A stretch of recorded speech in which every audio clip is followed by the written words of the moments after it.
one tip is make sure it's a good fit. Make sure you've done your research and that the brand that you are also connecting your brand to is somebody that you want to be connected to.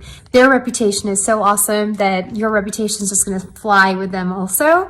And so make sure it's a good fit like that, but then also that it's a brand that resonates with your company and your business and the kind of ideal client that you serve, and also the kind of business that you do and the other products that you are promoting as well. So it just has to be an overall good fit. Now, second one is always have a contract with the brand.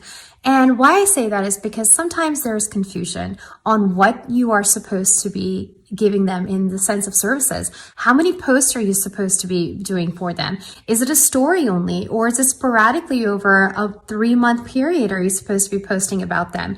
And what kind of things are you supposed to be posting in the sense of what product are you showing, and are they giving you the product, or do you have to buy the product? Is it a product a gift? Is it only given to you for a time period? But make sure those details of that relationship are laid out in writing somewhere. So make sure you have it in writing and make sure it's a contract between you and the brand. Because that way you also know how much they're paying you and when they're paying you.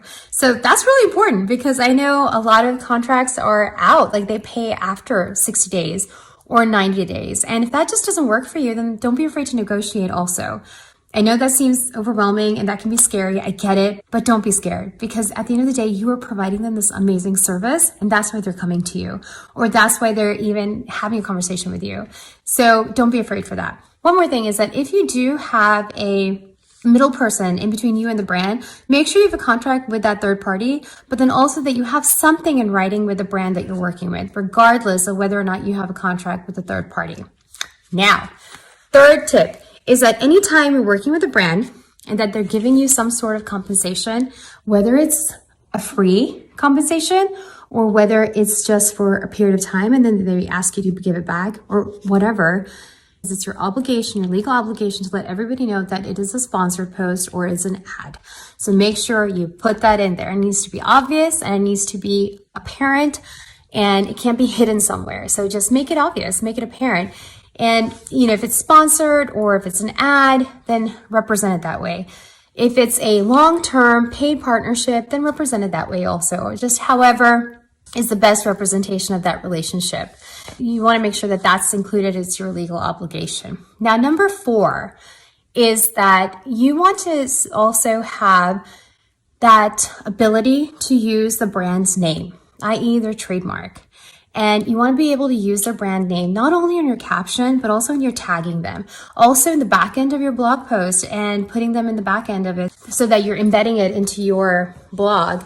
And so there's so many different ways of using a brand name in your post and in your, representation. So make sure you have the permission to do that. And that again comes with the contract, and that should be a part of your contract anyway. So make sure you have that, because a lot of times they may not give it to you and then you might get in trouble.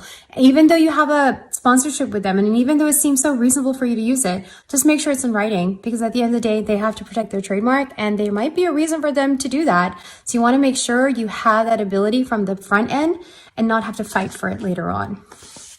And then number 5, you want to make sure that if you are doing a giveaway and it's not a giveaway that is connected with the brand, but it's a giveaway that you are doing on your own. So you're like, say you're going to go buy a Target gift card.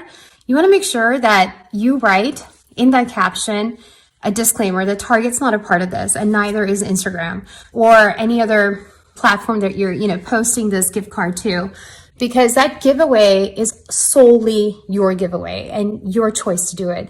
So you don't want to misrepresent any other brand, because that might put you in a very difficult situation again. So I hope these tips were helpful. Let me know what you think, and I will talk to you later. Bye.